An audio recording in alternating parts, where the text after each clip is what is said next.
Welcome back. All right, so the first game of the day is done. We've got four more to go.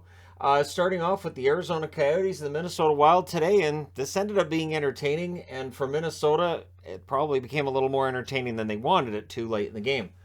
So it was Ingram versus Fleury in this one. Wild get off to a good start. Goligoski has a shot that's blocked. Dewar had a rush chance. That was held. The Wild causing a lot of turnovers early. Sticks in lanes, shot blocking, the standard stuff. Kaprizov has a wraparound, that's blocked. The actual shots on net are 2-0 for the Wild at 5 minutes. Lots of shots being fired towards the net, not a lot hitting it. Krause fires one wide when the Coyotes finally get into the Wild zone, but then at 8:08, it is Kaprizov from Eriksson Ek. It was a nice turnover that was forced by Eriksson Ek. He sees Kaprizov, and Kaprizov gets the point. That's his 25th point of the season. Two times this year, the Coyotes have won when they've allowed the first goal. So not a good omen for them. The first goal, very important with both Minnesota and Arizona this year.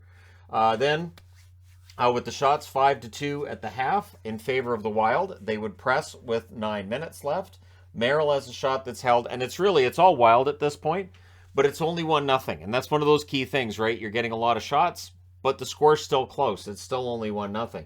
Wild get a power play. Kaprizov has a shot that's saved. They cycle, can't get to the net. Greenway fires one wide. The Coyotes clear it out. That power play is killed off, just the one shot allowed. Shaw then broke up a Schmaltz rush chance. We saw Stetcher with a wraparound that was saved in the final minute by Fleury.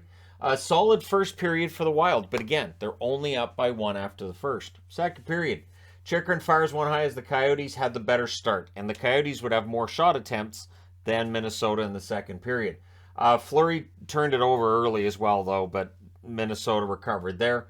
We then had a fight between O'Brien and Foligno. The Coyotes come out of it with a power play. So, Marcus Foligno kept protesting, the argument being O'Brien had come onto the ice and was basically trying to engage in a fight, and so they wanted for O'Brien to get an extra penalty for coming off the bench, and the referee wasn't having any of it, and Foligno argued to the point where he got 2 for an unsportsmanlike, 2 for roughing, 5 for fighting, and the 10-minute misconduct. If they had just given each guy 5 minutes for fighting, none of that would have happened. But it's one of those things where I couldn't understand all the extra time in that. But anyways, he gets the misconduct. He has the rest of the second period off. That brought them down to 10 forwards. They started the day with 11. So a 4-minute Coyotes power play there. O'Brien in the box, just, keeping his head down kind of thing. With 2:09 left in the power play, the Coyotes would take a penalty that makes it a 4-on-4. During the 4-on-4, Sam Steele buries one in close, scores from Kaprizov and Brodin at 4:01. So there's another point for Kaprizov. Greenway then had a net feed that was cleared. The Coyotes press. Chychrun has a shot that's held. Crossbar then for Chychrun. The Coyotes press at 9.5 minutes. Things get kind of pushy after a hold by Fleury. O'Brien goes back to the box. The Wild get a power play. I can't prove that that's because the referee realized he made a mistake on the other one, but sure, we can go ahead and go down that rabbit hole if you'd like. But anyways, the Wild have the power play. Coyotes don't let them set up. Spurgeon has a blast that's saved after it ends. The Wild would press with 5.5 minutes left. There's a near miss for Chychrun from in close. More pressure, though, by the Coyotes, and they would break through. Schmaltz scores from Goss to spare, and Keller at 18:36. Screenshot, fired it over the glove. Not much chance there. Then there was a rush chance for Valimaki that saved. Schmaltz was trying for another as well. Solid second half for the Coyotes. Like I said, in shot attempts, I think it was 18-12 for Arizona in the second period.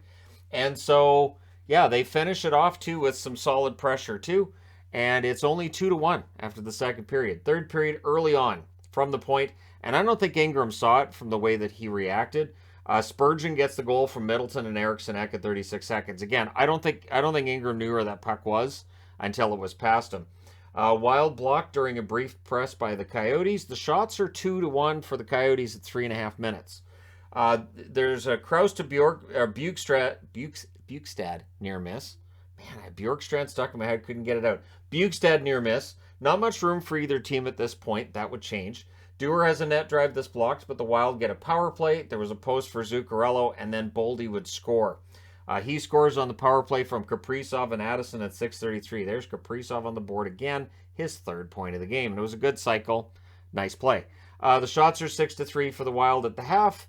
And then the Coyotes start up. They pressed with 7 minutes left, but the Wild are doing a good job, I thought, of shot blocking, sticks in lanes, but they're giving them too much time in their zone.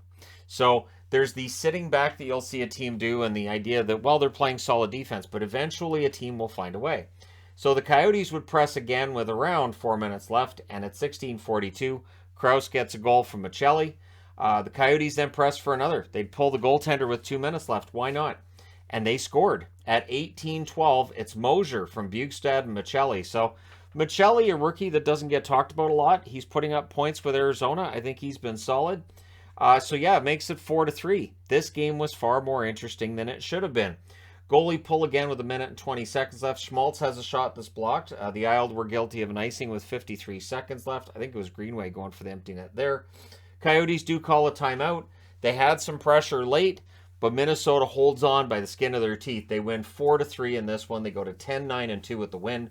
This is the 10th game of the 14-game road trip for the Coyotes. They're now 4-4-2 on the road trip. They're 7-10-3 overall. The shots in this one: 11-5 Minnesota in the first, 10-8 Minnesota in the second, 10-7 Arizona in the third.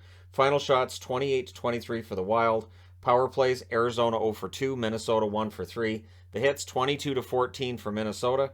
Ingram saves 24 out of 28. Fleury saves 20 out of 23. So there you go. Minnesota does get the victory. For Arizona, there's a lot of good to take from this, but they got to be tired. This road trip has to just be taking it out of them. They'll be quite happy to get home.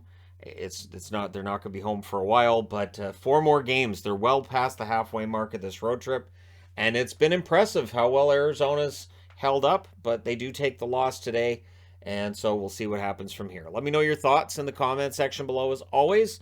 Don't forget to hit like and subscribe if you're browsing your way through, you just happened upon this video. Thank you guys so much for watching, for all your support. I will talk to you again soon.